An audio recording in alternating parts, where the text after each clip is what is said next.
6 matches, 16 points, and my assistant manager has just won the Manager of the Month award. I am the best director of football.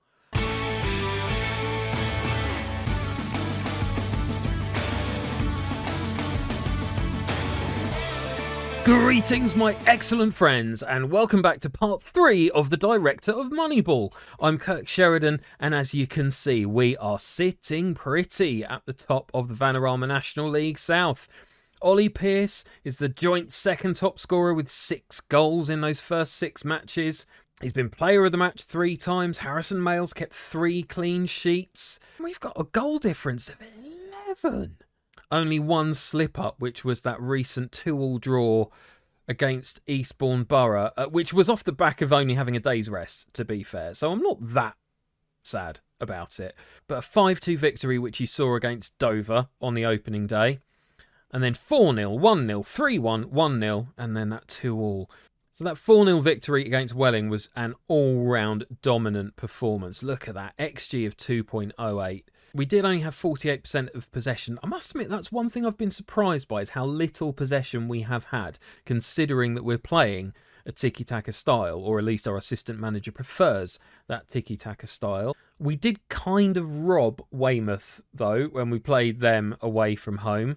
We had 57% of possession, so I did keep the ball for extended periods of the game, but look at that XG. Then Chippenham was a little more even, but we scored 3 goals from our 4 shots on target.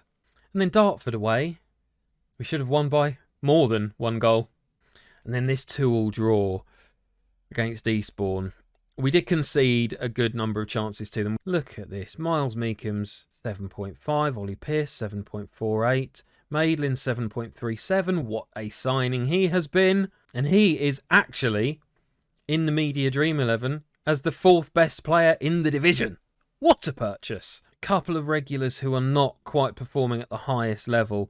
Tutt and Sheriff. Give them time. Certainly not to the detriment of our results, is it? There have been a couple more bits of business. We've brought in a second backup goalkeeper. Lachlan Robertson comes in as the 2nd best keeper at the club. Another one on a non-contract, so only £220 per appearance. And a couple of leavers. We've let James Beresford go on loan to Grays to get a bit of game time. That leaves just Maidlin and Joel Colburn as the only right backs at the club. If there is an injury to one of those two, I may need to enter the market for potentially an emergency loan signing. And Kane Wills, who was another of those players who was ageing, not really going to get in the team and develop further. Great attributes for the DNA that I was looking for Worthing, except for passing, but felt it was best to get his wage off of the budget. And that leaves us with significant room for manoeuvre again. £900 left in the wage budget, which, to be honest, at the moment, we don't need to worry about because the club is doing so very, very well.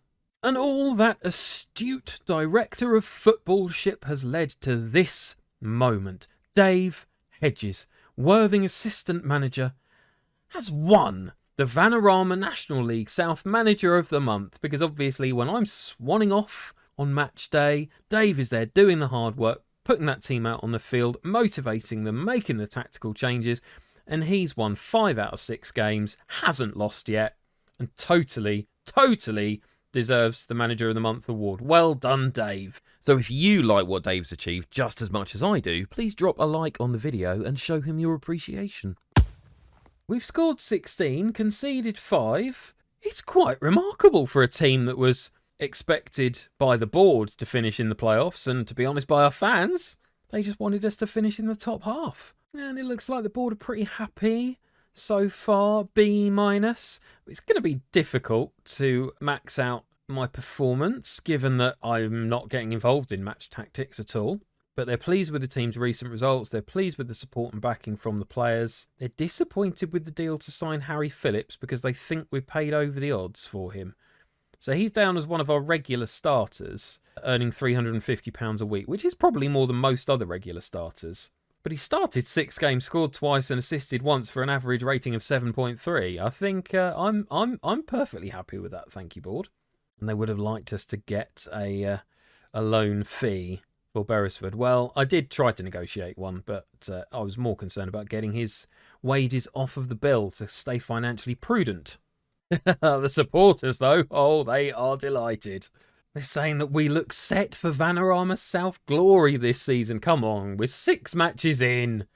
However, we still only expect the team to end up finishing in the top half of the table. Okay, so they like the fact that we're overperforming at the moment. Who can blame them? We got promoted last year for the first time to the National League South. Live the dream, my friends, while you can, because I don't know how much longer it's going to last. So the dynamics are getting there. Cohesion isn't there yet because we've brought in a lot of new players, obviously, but atmosphere is very good. Managerial support is building, although there's a few players who apparently don't get on with me. What's this all about then, eh?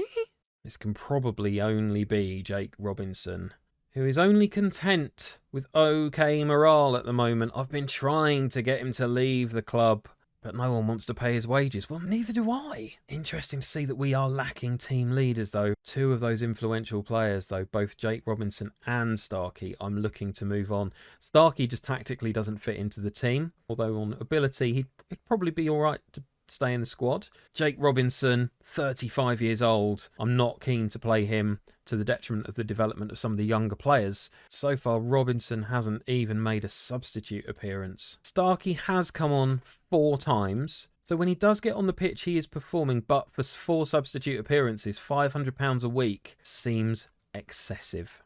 Let's see if we can get any takers to bite before we play St Albans. Dave might be worried about the Manager of the Month curse. It looks like he's a little concerned about playing St Albans. They've notched up 3 straight league wins and lie in 5th place. This won't be easy. No one's going for Robinson or Starkey, so I'm going to now offer them both out for loan.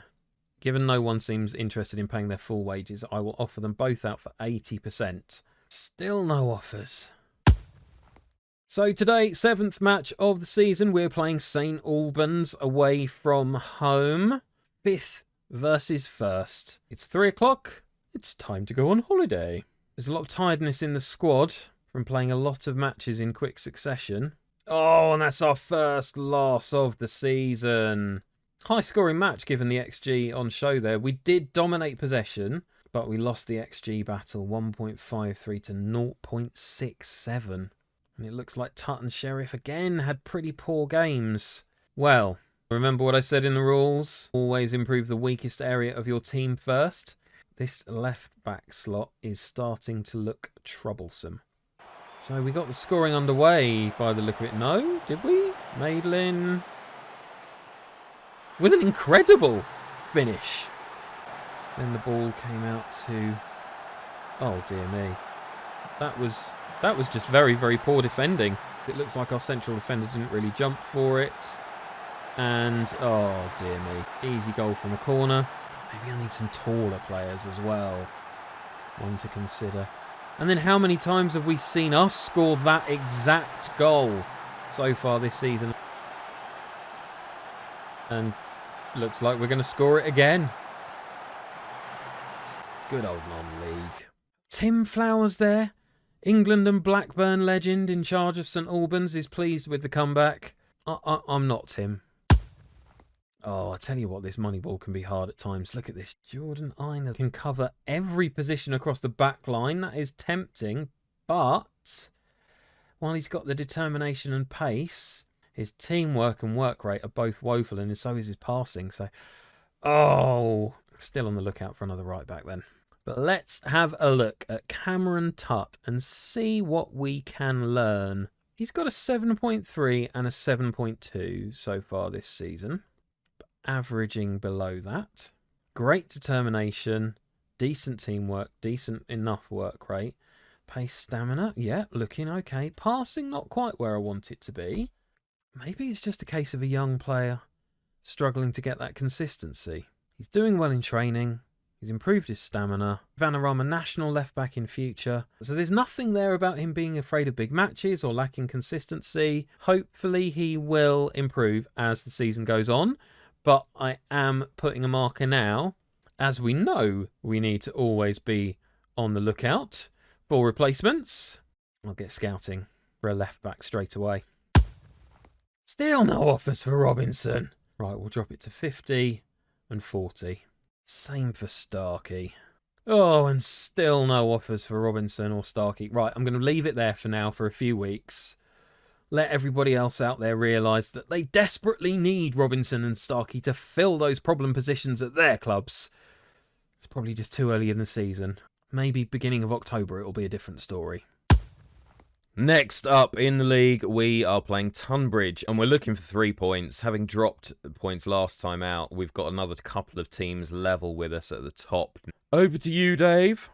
Oh, no, more points dropped. We had 59% possession, but the XG was shocking. Lost 1-0. Well, I was getting very excited at the start of the episode, obviously, about how we were performing. We are only expected to be playoffs / top half this year. I just really would have liked to see us perform better than that. Look at this Pearce, another poor game. Webb came in at left back, didn't really do much. I have to say though, this looks like a very poor goal to concede. A beautifully weighted ball between the fullback and the central defender, but Madeline there did nothing to make up the ground, and unfortunately a pretty lame attempt at a save from Mail as well. We're still 4th though in the playoffs. And we've got Cheshunt up next, who were all the way down in 20th, but did just beat Hemel Hempstead 5-0. I must be honest, this is where it's so tempting to take control of the team myself, but no, I am the director of football, not the manager or head coach for this particular save. So come on, Dave, get us back to winning ways. Well, we didn't lose. 1-1 draw. Considering we lost our previous match and Cheshunt had won theirs 5-0, I've got to be fairly happy with that, and it does still keep us in playoff contention. Once again, we dominated possession, but we weren't able to create the chances that I was looking for. But maybe that's something for me to be looking at in the background then, over the coming weeks. See if I can find a few more creative players who could turn that possession into some decent shots on goal. Ah, and here I see we are normalising. If we look at the XG table for the division as a whole, we're expected to be in 6th for points based on XG for and against. We're significantly higher. We've overscored our XG by 7 goals so far. Well, please come back on form, Ollie Pearce. Work to be done then. As you will remember from our Moneyball rules, I'm not looking to go out and buy a striker to convert the chances that we are creating. So we're currently looking out for that troublesome left-back position and a bit of strength in depth on the wing. But I do have to be pretty happy with how things are going. 9 games in the playoffs, we're on track. So we shall return to Worthing sometime around November, I think, so that we can get a decent run of matches under our belt and really see how our performance tends to trend over time. By then, hopefully, I'll have nailed those problem positions. We'll have a bit more strength in depth. Or, Dave will have really experienced the Manager of the Month curse and will be on a complete losing streak because we haven't picked up any points at all for the rest of September. Football is nothing if not a game of extremes. Well, if you've enjoyed this video, please do drop a like on it and subscribe to the channel. Turn your notifications on to find out the second the next video in the series is released. And obviously, be excellent to each other. Thank you very much for watching. As ever, I'm Kirk Sheridan, and I'll see you again soon.